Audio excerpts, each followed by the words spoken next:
नमस्कार, स्वागत है आपका जिया न्यूज के इस खास कार्यक्रम क्या हुआ तेरा वादा में। मैं हूं आपके साथ किमी बेदी। महाराष्ट्र में अगले महीने चुनाव है, लिहाजा एक दफा फिर से जनता के हाथ सत्ता का रिमोट आ गया है। अब कौन राजा बनेगा और कौन रंक, ये तो जनता ही तय करने वाली है। लेकिन जिया न्यूज जनता के सामने महाराष्ट्र के हर इलाके की तस्वीर पेश करेगा जो सीधे जनता से सरोकार रखती है। हम अपने इस प्रोग्राम के जरिए हर रोज एक विधानसभा क्षेत्र की पड़ताल करते हैं और आज जिया न्यूज की पड़ताल के कटघरे में है नागपुर दक्षिण पश्चिम विधानसभा क्षेत्र। यहां कौन से वादे पूरे हुए और कौन से आज भी अधूरे पड़े हैं, एक एक कर हम आपके सामने सब रखेंगे।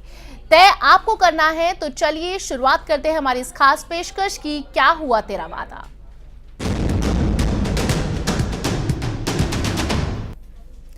तो नागपुर दक्षिण पश्चिम विधानसभा क्षेत्र का हाल हम जानेंगे और सीधा हम रुक करेंगे नागपुर का ही, जहां पर मौजूद है हमारे संवाददाता उदय तिमांडे। उदय, हम जानना चाहेंगे इलाके की तस्वीर किस तरह की है, यहां पर विधायक साहब ने कितने काम किए, जनता की कसौटी के ऊपर कितना खरे उतरते हुए नजर आ रहे हैं। देखिए, नागपुर में 6 विधानसभा निर्वाचन क्षेत्र है, जिसमें से दक्षिण पश्चिम में एक प्रमुख निर्वाचन क्षेत्र माना जाता है। 2009 में लोक संख्या के आधार पर यह 6ठा विधानसभा क्षेत्र निर्माण किया गया, जिसमें दक्षिण का कुछ हिस्सा और पश्चिम का कुछ हिस्सा जोड़ा गया। और पिछले 2009 के चुनाव में जब ये निर्वाचन क्षेत्र तैयार हुआ तो यहाँ से विधायक जो पहले पूर्व पश्चिम नागपुर से लड़ते थे और जो फिलहाल भाजपा के प्रदेश अध्यक्ष देवेंद्र फडणवीस वो चुनाव लड़े, उन्होंने इस क्षेत्र का काफी विकास तो किया, लेकिन काफी चीजें ऐसी है जो छूट गई है। चाहे वो रेलवे फ्लाईओवर रहे, चाहे हम जिस एरिया में खड़ा है वो रामदासपेट, ये दिनों दिन अस्पताल हब के रूप से जाने जाना पहचान इसकी बनती आ रही है। लेकिन जिस तरह से यहाँ पर सुविधा होनी चाहिए, ट्रैफिक की काफी बड़ी समस्या है, रास्तों की समस्या है, और शहर का एक विकसित इलाका होने के नाते यहाँ पर कई एरिया में स्लम्स भी है, जो स्लम्स अभी तक डेवलप नहीं हो पाए। और ऐसी काफी समस्या है जिस समय यहाँ के विधायक देवेंद्र फडणवीस राज्य का नेतृत्व करता है, उसी समय उनका ये निर्वाचन क्षेत्र जो बीजेपी का गढ़ माना गया है, और इस बार बीजेपी और कांग्रेस दोनों के लिए प्रतिष्ठा का जो क्षेत्र है, इस क्षेत्र की समस्या भी काफी बड़ी है। किमी, बिल्कुल उदय, आपने जैसा बताया कि ये क्षेत्र जो है काफी इसके अंदर काम हुआ है, लेकिन बहुत सारे ऐसे काम हैं जो छूट गए हैं, अधूरे रह गए हैं।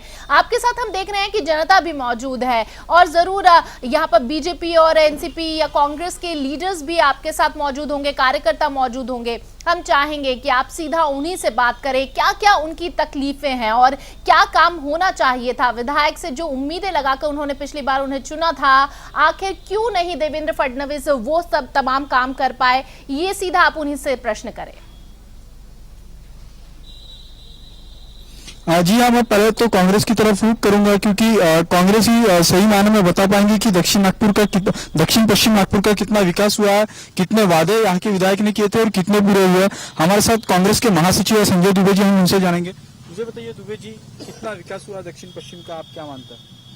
देखिए, जो 2009 के चुनाव में जो घोषणा पत्र देवेंद्र फडणवीस जी ने किया था, तो उसी घोषणा पत्र को उन्होंने, उसी की कॉपी अभी कुछ दिन पहले आदरणीय नितिन गडकरी जी के हाथ से जो विमोचन हुआ, तो वो पूरे के पूरे विषय उसमें ला दिए। 2009 के चुनाव में जो घोषणाएं की उन्होंने दक्षिण पश्चिम नागपुर के विकास के लिए, मैं समझ तरीके से असफल रहे। रही बात 2009 के पहले जो विकास हुआ दक्षिण पश्चिम नागपुर का, जो पश्चिम नागपुर का हिस्सा था, तो विलासराव देशमुख जी उस समय में मुख्यमंत्री थे, और मैं समझता हूं कि उनके मुख्यमंत्री के काल में जो नागपुर का चहुमुखी विकास हुआ, ये उन्हीं के कार्यकाल की देन है कि जो दक्षिण पश्चिम नागपुर का विकास हुआ। रही बात, इतनी समस्या है दक्षिण पश्चिम नागपुर में, तो जब से देवेंद्र फडणवीस को राज्य स्तर पे जब जिम्मेदारी मिलना शुरू हुई, तो उनका संपर्क जो है वो अपने उनके विधानसभा मतदार संघ से टूटता चला गया और वो संगठन पर ज्यादा ध्यान देते गए। उसके बाद में जैसे जैसे देखने में आया है कि हर बार उन्होंने घोषणाएं की है, लेकिन उस पर अमल नहीं कर पाए। वो जैसे मैं आपको एक बहुत अच्छा उदाहरण दे सकता हूं मैं, कि नागपुर महानगर पालिका में भारतीय जनता पार्टी शिवसेना सत्ता में है, लोगों से बड़े बड़े वादे किए गए, 24/7 की लोगों को जल सुविधा प्रदान करने की बात की गई, लेकिन उसमें भी भारतीय जनता पार्टी और शिवसेना की जो नागपुर महानगर पालिका की सत्ता है वो फेल रही है। आरोप सरासर राज्य सरकार पर लगाए जाते हैं। ये जितना भी विकास हुआ है नागपुर में, ये पूरी तरीके से जो विकास है ये यूपीए सरकार जो थी केंद्र में और साथ में महाराष्ट्र में जो सरकार है पृथ्वीराज जी चौहान के नेतृत्व में, ये सरकार की देन है जो ये विकास आपको दिख रहा है। भाजपा के पार्षद संदीप जोशी भी हमारे साथ है। आरोप लगाया जा रहा है कि जैसे जैसे देवेंद्र जी प्रदेश में गया वैसे वैसे यहाँ से जनसंपर्क टूटता जा रहा है, क्या लगता है आपको? मुझे ऐसा लगता है कि यह सरासर झूठ बात है। उसका कारण ऐसा है कि देवेंद्र जी फडणवीस 1 वर्ष पहले ही भारतीय जनता पार्टी प्रदेश के अध्यक्ष बने हैं और उसके बाद में भी देवेंद्र जी जैसा जो चेहरा है वो चेहरे का जितना संपर्क जनसामान्य लोगों से है, मुझे ऐसा लगता है ऐसा कोई भी चेहरा पूरे नागपुर में इनके पास में एक भी चेहरा नहीं है। रही बात, इन्होंने कहा कि 2009 की किताब जैसे कि वैसे छापी, तो 2009 का जाहिरनामा छापा था और परसों जो हुआ है वो 2009 से 2014 तक हमने क्या किया इसका वचननामा कि हमने ये 5 सालों में ये काम किए, ये छापा है। तीसरी बात ऐसी है कि रही सही इन्होंने बोला कि विलासराव देशमुख जब मुख्यमंत्री थे तो उन्होंने विकास किया। मुझे इनको पूछना है, विलासराव जी ने चिटनीस पार्क में बड़ी घोषणा की थी कि नागपुर शहर को मैं 25 कोटी रुपए दूंगा। आपको बताता हूँ पिछले 15 सालों में 1 रुपया इनके मुख्यमंत्री और इनके शासन ने नागपुर को फेंक के नहीं मारा। ये बात बता रहे कि हमने विकास किया। अरे आपने किया कैसे? आपके तो मुख्यमंत्री जी ने चिटनीस पार्क में घोषणा की थी 25 कोटी दूंगा, उसमें से एक अनुदान भी दिया नहीं। जो भी देते थे तो नितिन गडकरी देते थे। तो मुझे ऐसा लगता है कि इस तरीके से झूठी बातें बता के जनता को ये करना गलत बात है। किमी हमारे साथ इस समय विदर्भवादी नेता भी है, क्योंकि बीजेपी जो लोकसभा चुनाव लड़ा था उसमें उन्होंने विदर्भ का मुद्दा रखा था और जिसके बाद विदर्भ में काफी बड़ी सफलता मिली थी। ऐसे में विदर्भवादियों से जानना भी काफी महत्वपूर्ण रहेगा कि उनके क्या मुद्दे हैं। एक तो हमारे मुद्दे सिर्फ पश्चिम नागपुर मर्यादित नहीं है, पूरे विदर्भ के हमारे मुद्दे हैं। रही सही बात इनके देवेंद्र फडणवीस साहब की, जो इनका ये मतदार संघ कहा जाता है, अभी सरकार महाराष्ट्र सरकार में जो है वो कांग्रेस की सरकार है और हमारे 62 जो आमदार है विदर्भ के, वो 62 के आमदार को आवाज वहां तक पहुंचती नहीं, क्योंकि महाराष्ट्र सरकार लंगी उसको क्या अंधी है, कानी है, बहरी है, सब टाइप की ये सरकार है। विदर्भ का जब भी मुद्दा आता है, विकास का मुद्दा आता है, तो ये सरकार सुनती नहीं, क्योंकि 288 सीट पूरे महाराष्ट्र में है, उसमें से 62 सीट विदर्भ की है और 200 मुझे लगता है 222 सीट वहां बचती है। वो नियोजन में ध्यान देते, पैसे पे ध्यान देते, अर्थ खाता उनके पास है, पाटबंधार डिपार्टमेंट उनके, सभी डिपार्टमेंट अच्छे अच्छे उनके पास है। विदर्भ के पास कुछ नहीं है और यहाँ के आमदार में इच्छा शक्ति का अभाव निश्चित रूप से। मैं देवेंद्र जी की अकेले की बात नहीं करता हूँ, हमारे कांग्रेस के 24 आमदार है, अभी तक 24 आमदार ने 60 साल तक उनकी सरकार रही है। ये महाराष्ट्र पे, विदर्भ पे क्या किया और विदर्भ का विकास जो हुआ है, कितना पिछड़ापन है। पिछले दिन भी मैं दुबे जी के साथ में था, उनको बताया कि आप अगर विदर्भ के सच्चे है, विदर्भ के यहाँ के सुपुत्र है, आपको लगता है कि यहाँ का विकास नहीं हो तो वैसा ही बोलो, क्योंकि आप फॉलोअर है सिर्फ कांग्रेस के। यहाँ पे उनकी भाषा बोलते हैं, जो विकास नहीं है उसके बारे में बात नहीं करते, ऐसा मुझे लगता है। मैं फिर से एक बार दक्षिण पश्चिम की ओर लौटूंगा। हमारे साथ बीएसपी के भी कुछ कार्यकर्ता। आपको क्या लगता है कि दक्षिण पश्चिम का कितना विकास हुआ? पिछले 15 साल से देवेंद्र जी यहाँ पर है आमदार बोल के, लेकिन जिस हिसाब से विकास होना चाहिए था उस हिसाब से उन्होंने कोई विकास नहीं किया है। हम लोग देखते हैं कि पिछड़े एरिया के बारे में जब बात करेंगे हम लोग, जोगीनगर, रामबाग, जयताला जैसी जगह पे वो तो गए भी नहीं, कितने साल हुए, सिर्फ चुन के आए हैं। उनके लिए जो वादे किए वो भी पूरे नहीं किए। और जो बात अभी आप देखते होंगे कि जब इलेक्शन लगा है उसके बाद में उन्होंने बोला कि झोपड़पट्टी को मैं पट्टी दूंगा और अभी देने की बात कर रहे हैं। इसका मतलब 15 साल पहले जो वादे किए हैं वो 15 साल के बाद में है, इलेक्शन लग रहा है तब उसके बारे में बात की जा रही है। उसके बारे में दूसरी बात अगर कहना चाहूंगा मैं, उन्होंने उद्योग के बारे में, यहाँ के बेरोजगारों के बारे में कोई स्टडी नहीं है उनके पास में, उनके बारे में कुछ नहीं किया। जब से वो इस राज्य के अध्यक्ष बने हैं तब से तो उन्होंने आके देखा भी नहीं, जनसंपर्क टूट गया है, किसी की समस्या भी नहीं सुन रहे अगर आप लोग देखते हैं। और मैं ये बोलना चाहूंगा कि साथ साथ में जो भी यहाँ की सरकार भी है, सरकार भी वैसी है, जो कांग्रेस सरकार है पूरी निकम्मी है, उन्होंने तो कुछ किया ही नहीं है। उन्होंने इतना विदर्भ का मुद्दा रखा था, हम लोग आज के तारीख में विदर्भ का मुद्दा इतना ऊपर लेके आ रहे हैं जो बात विदर्भ के बारे में की गई थी वो उन्होंने पूरी नहीं की। बाद में यही बात जब सेंट्रल में बीजेपी बैठी, उन्होंने बोला कि हम लोग जब सेंट्रल में जाएंगे तो यहाँ पर विदर्भ अलग करेंगे, उसके बारे में कुछ बात की थी। उसके बारे में जब यहाँ पर आने के बाद में भी आज 6 महीना हो चुका है, उसके बारे में कुछ बात नहीं कर रहे ये लोग। संदीप जी, आरोप लगाया गया है कि विधायक पिछले 15 सालों से है, लेकिन अभी भी कई क्षेत्र ऐसे हैं जहां पर गए नहीं। क्या लगता है आपको इस आरोपों में तथ्य है? ये केवल राजनीतिक आरोप है। मैं मेरे मित्र बीएसपी के इनको बताना चाहूंगा, इन्होंने कहा कि मालकी हक के पट्टे आज देने की बात कही। इनको पता नहीं है या ये जनता को गुमराह कर रहे हैं। पिछले 3 साल पहले टुकड़ोजी नगर और कामगार कॉलोनी के पट्टे देना चालू अगर पूरे महाराष्ट्र में किसी ने किया होगा तो वो केवल और केवल देवेंद्र फडणवीस। सत्ता 15 वर्षों से कांग्रेस और राष्ट्रवादी के। आपको आश्चर्य लगेगा कि नितिन राउत मिनिस्टर है, इनके मतदार संघ में एक भी पट्टा नहीं, लेकिन हमारे यहाँ पर देवेंद्र फडणवीस इन्होंने ये 2 बस्ती को तो दिए ही है, लेकिन 9 ऐसी बस्तियां हैं जो ये बता रहे रामबाग को भी पट्टे का काम चालू हुआ है। एकात्मता नगर जयताड़ा, ये बोल रहे एकात्मता नगर जयताड़ा, इसके भी पट्टे मंजूर करके अगर किसी ने लाए होंगे तो देवेंद्र फडणवीस ने। इसके प्लेन टेबल सर्वे हुआ है, इसका वितरण भी निश्चित रूप से आने वाले दिनों में होने वाला है। संजय जी, बीजेपी आरोप लगा रही है कि जो आपके मंत्री नहीं कर पाया वो एक विपक्ष के विधायक ने कर दिखाया। क्या चमत्कार है ये? देखिए, आरोप लगाना, झूठी बात बोलना भारतीय जनता पार्टी का जन्मसिद्ध अधिकार है। इतना सफेद झूठ आपके इस चैनल पे हमारे मित्र संदीप जोशी जी ने कह दिया कि नितिन गडकरी जी ने नागपुर को विकास की राशि दी। बताइए उन्होंने कहां से लाई राशि, मुझे इसका जवाब दे, इन लोगों के सामने दे। इतना सफेद झूठ। नितिन गडकरी जी से एक आमदार, सादे आमदार नितिन गडकरी जी, अभी इन 90 दिन हुए उनको मंत्री बने हुए केंद्र सरकार में, कहां से विकास की राशि लाई नितिन गडकरी? इतना सफेद झूठ। 2002 में महाराष्ट्र राज्य ने, महाराष्ट्र की सरकार ने 2002 में पट्टे वितरण की है। वो पट्टे झूठा आरोप, झूठी बाती, झूठी वाई लूट कर। और मजे की बात बताता है हमको, देवेंद्र फडणवीस के जितने भी आपको होर्डिंग दिखेंगे ना, राज्य सरकार में वे एक बहुत अच्छे पद पर है, राज्य के एक प्रमुख के रूप में है, साथ ही वे आमदार विधायक भी है। तो आप समझ लीजिए शासन का जो भी निर्णय होता है वो उनको बहुत आसानी से पता चलता है। और सबसे पहले उनका तंत्र बहुत मजबूत है।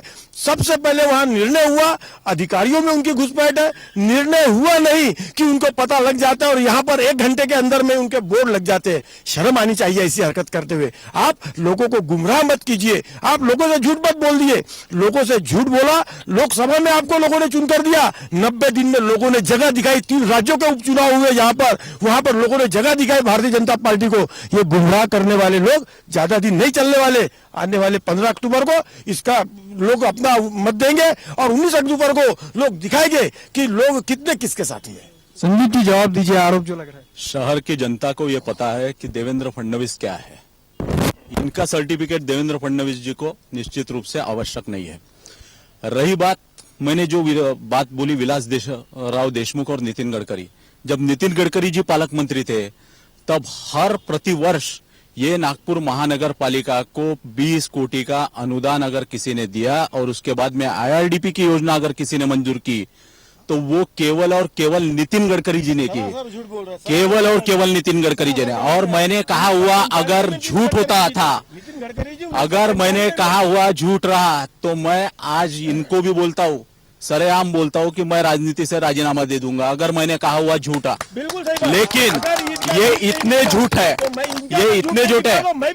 हाँ, और दूसरी बात, और ये इन्होंने प्रूव करना चाहिए कि पूरे महाराष्ट्र प्रदेश में ये इतनी झूठी बात बता रहे। अरे एक झोपड़पट्टी के मालकी हक के पट्टे बताइए। तुम्हारे कांग्रेस की सत्ता थी ना 15 वर्ष, 60,000 लोगों ने, शेतकरियों ने, किसानों ने आत्महत्या की है। क्यों मुंह छुपा के छुप रहे हो? मुंह ढक के 60,000 लोग मर गए, दिखते नहीं तुमको? सिंचन में कितना भ्रष्टाचार किया। इनके उप मुख्यमंत्री ने कहा कि अगर धरनों में पानी नहीं है तो मैं आके मुतू क्या? ये भाषा, शर्म नहीं आती इनको ऐसी भाषा करते हुए? संजय जी जवाब। मैं बोलना चाहूंगा इस पर मैं बोलना चाहूंगा कि जिस तरह से इन्होंने बोला, देखिए ये सरासर झूठ बोल रहे हैं।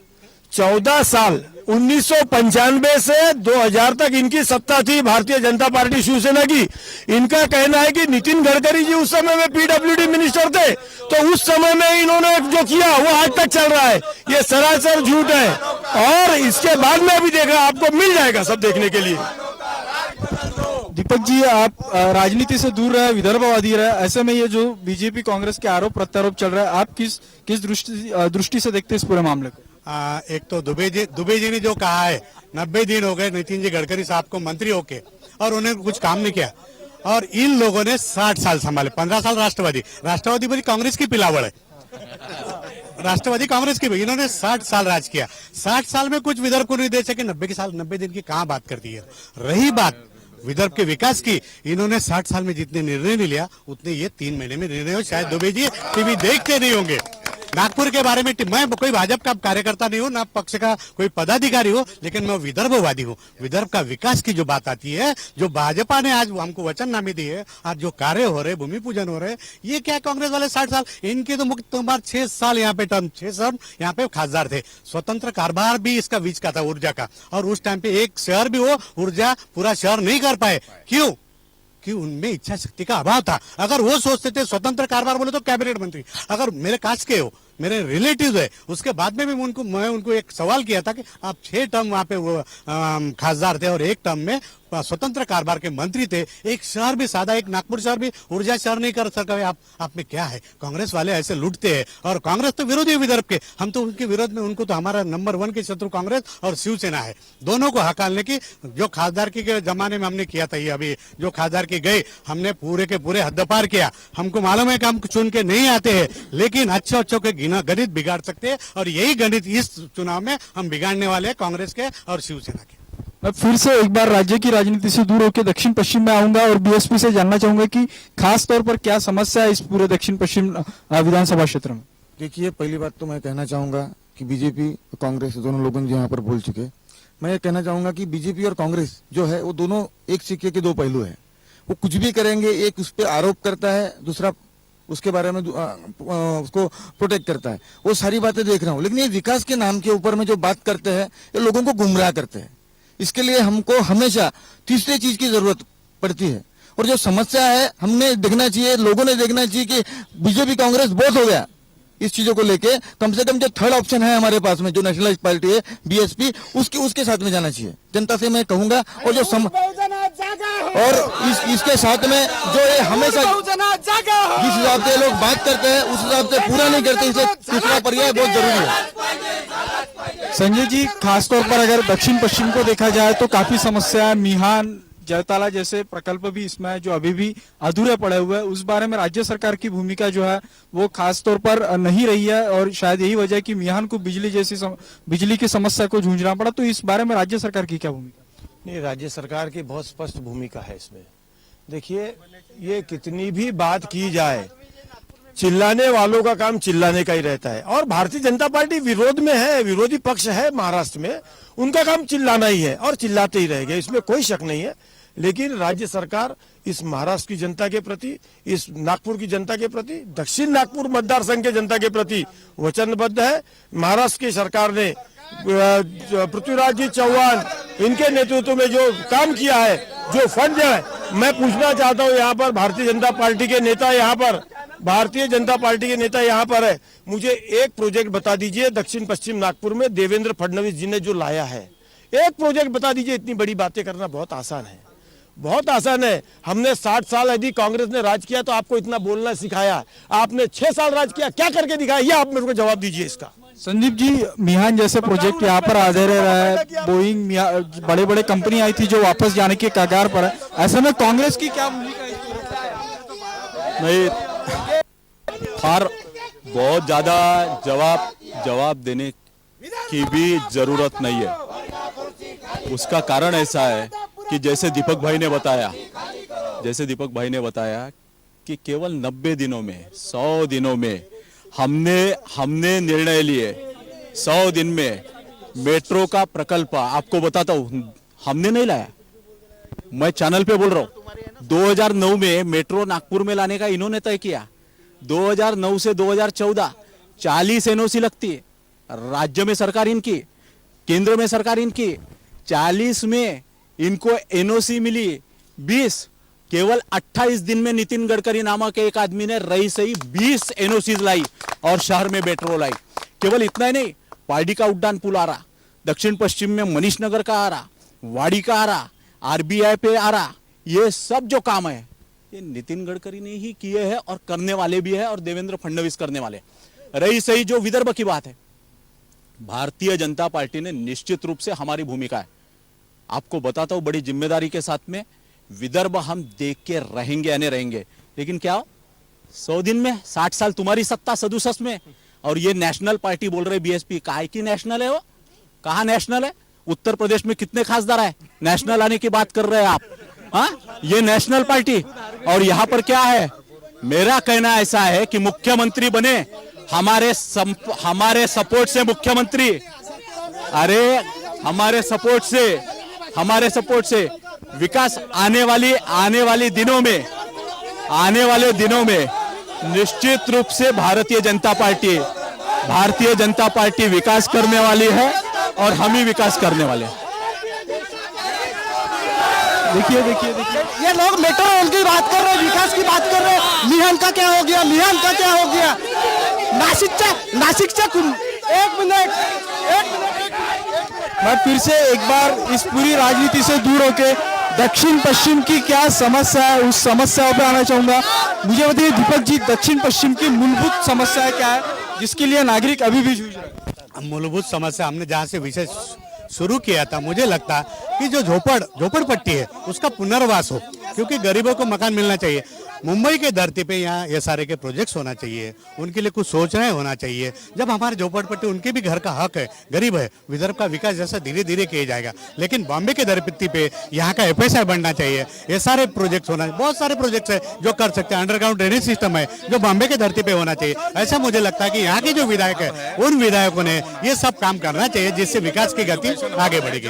मिहान के बारे में अगर देखा जाए तो बीजेपी और कांग्रेस दोनों उदासीन रहे, शायद यही वजह है कि मिहान जैसा जो महत्वाकांक्षी प्रोजेक्ट रहा है, तो इसमें आपको क्या लगता है कि किस तरह से बदलाव आना चाहिए? क्या सत्ता परिवर्तन से मिहान डेवलपमेंट होगा? हाँ, मुझे लगता है कि मिहान की तरफ दोनों पक्ष ने इसकी तरफ दुर्लक्ष्य किया है। नहीं तो अभी तक मिहान जिस स्पीड से आया तो उसी स्पीड से भागता था, लेकिन नहीं हुआ ऐसा। कुछ वजह थी, महाराष्ट्र सरकार यहाँ पे थी, वहाँ पे भी कांग्रेस की सरकार थी, महाराष्ट्र में भी कांग्रेस की सरकार थी, और जो लोगों की इच्छा शक्ति थी वो भी काम नहीं कर पाते थे, क्योंकि कांग्रेस वालों को निर्णय लेना पड़े तो पहले दिल्ली में जाके पूछना पड़ता, इतना पूछना पड़ता, तब तक ये मर जाते, तब तक उनको रिजल्ट नहीं आता तो ये निर्णय ले नहीं सकते। इनकी जो कमियां हैं खुद उन्होंने ढूंढना चाहिए। और रही नागपुर के विकास की बात, विदर्भ के विकास की बात, मिहान सिर्फ कांग्रेस सरकार के वजह से लटका था, कांग्रेस सरकार की वजह से लटका था।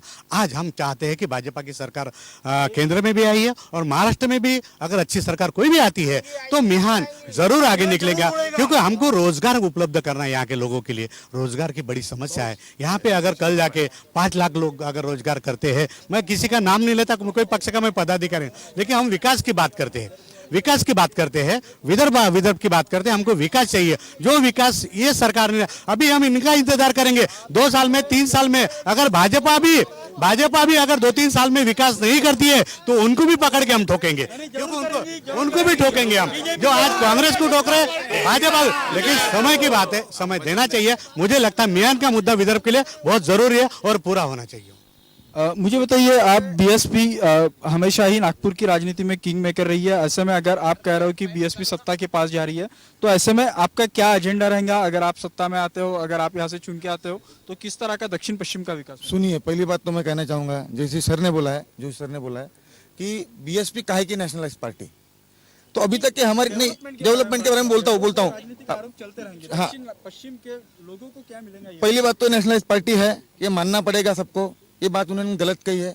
अगर लड़ना है, इनको मालूम था, ये युतियां कर करके लड़ते हैं, अकेले हमारे जैसे नहीं लड़ते। अगर अकेले आ गए ना तो एक भी नहीं जीतेंगे सीट, एक भी। अगर जीत गए तो मान जाएंगे। दक्षिण पश्चिम नहीं, कोई भी जगह ले लो। अब दक्षिण पश्चिम में क्या एजेंडा रहेगा आपका? दक्षिण पश्चिम में सबसे पहली बात तो हम रोजगार की कहेंगे, जो कि जिस रोजगार के बारे में कितने लोग बेरोजगार है आज झोपड़पट्टियों के में, जिस हिसाब से जो विकास होना चाहिए था वहां के रोजगारों के बारे में देखना चाहिए था, ऐसा कुछ भी नहीं किया। वहां पर कितने पढ़े लिखे लोग हैं, उनके पास में रोजगार है या नहीं है, ये भी यहाँ के आमदार का काम होता है सर।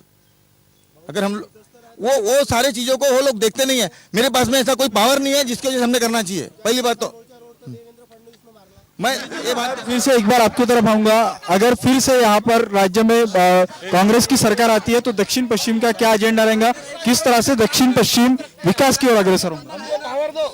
अरे आपका सवाल नहीं सुन पाया मैं, आपका सवाल नहीं सुन। अगर फिर से कांग्रेस सत्ता में आती है तो दक्षिण पश्चिम के विकास का क्या एजेंडा रहेगा?